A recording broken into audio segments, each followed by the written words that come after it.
Queridos amigos e amigas do nosso grupo de reflexão bíblica São Jerônimo, paz em Cristo Jesus. Nos encontramos novamente para o nosso momento de meditação na Palavra de Deus. Hoje, a liturgia nos oferece um trecho curto, mas muito interessante, do Evangelho segundo São Lucas, no capítulo 17, versículos de 7 a 10. Disse Jesus: Quem de vós, tendo um servo que trabalha a terra e guarda os animais, e dirá quando voltar do campo: Então logo chegues, vem para a mesa. Ou ao contrário, não lhe dirá: Prepara-me o jantar, singe-te, serve-me, até que eu tenha comido e bebido. Depois comerás e beberás por tua vez. Acaso se sentirá obrigado para com esse servo por ter feito o que lhe fora mandado? Assim também vós, quando tiverdes cumprido todas as ordens, dizei: Somos simples servos. Fizemos apenas o que devíamos fazer. É um trecho bonito, não? Que nos ajuda a compreender muitas coisas do contexto de Lucas. Abre justamente com esta referência à relação entre servo e patrão, muito cara ao evangelista. Por várias vezes no Evangelho encontramos comparações, exemplos que retomam a relação entre servo e patrão.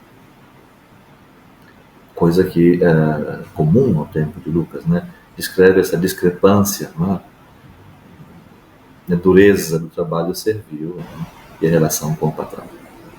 Então, aos ouvidos de quem escuta esta pequena parábola, esta comparação, aparece muito claro a discrepância na relação e os deveres de servo para com o patrão, de benefício de um com o outro. Embora não seja efetivamente a intenção do evangelista reforçar estas diferenças. Pelo contrário, faz pensar a partir da atitude do servo como o discípulo deve colocar-se em dependência do seu Senhor.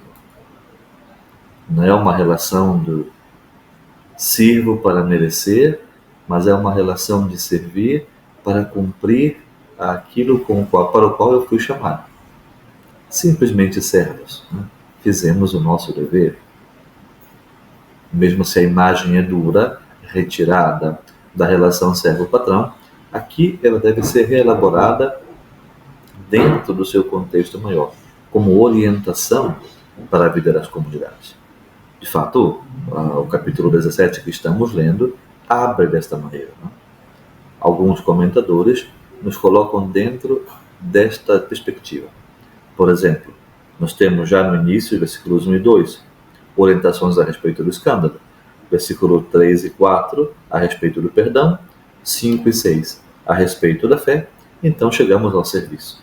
Evitar os escândalos, viver o perdão, aprofundar a fé e servir. São como que orientações conclusivas para os discípulos e para a comunidade. Servir bem é o paradoxo evangélico, que lemos o versículo 8. Encontramos de maneira muito clara, esta proposição.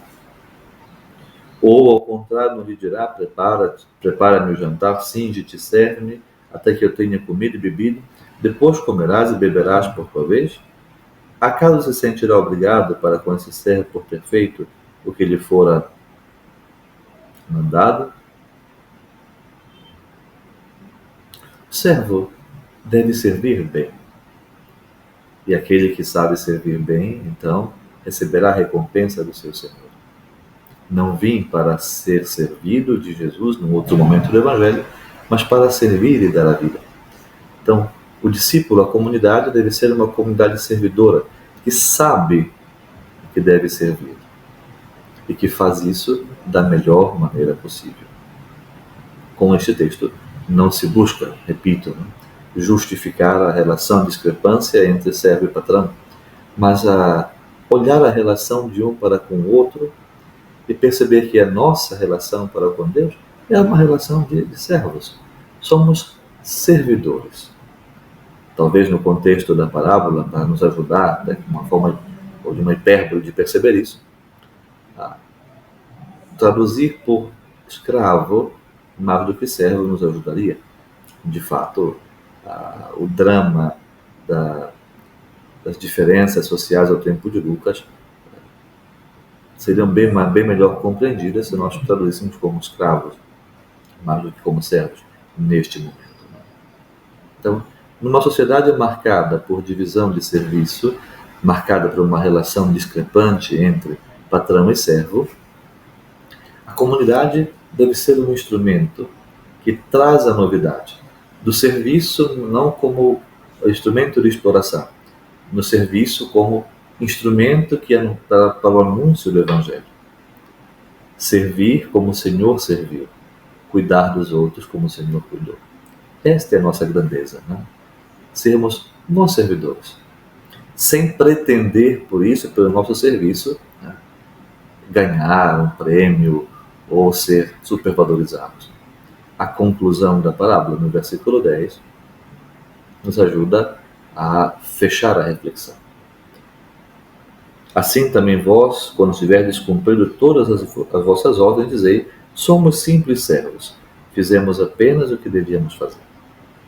Talvez o nosso ouvido esteja acostumado à tradução tradicional que lê o texto com a Vulgata Latina. Servi utili sumus, quod debimus facere fecimus. Somos servos inúteis, não fizemos o que devíamos fazer. Mais do que servos inúteis, nós somos, no dizer de François Bovon, somos simples servos. Pobres servos, servos somente. Mas fizemos bem a nossa parte. A nossa presença no mundo não está para ganhar fama pessoal, mas a nossa grandeza está para servir, fazendo aquilo para o qual nós fomos chamados. A comunidade é chamada não para ganhar fama, mas para fazer tudo aquilo que o Senhor deve fazer. Portanto, nós somos uma extensão das mãos do Senhor que serve, que cuida e que ama. Então, bons servos, sejamos simplesmente servidores, servidores do Evangelho, e que se alegram por terem sido considerados úteis pelo Senhor para este preciso serviço.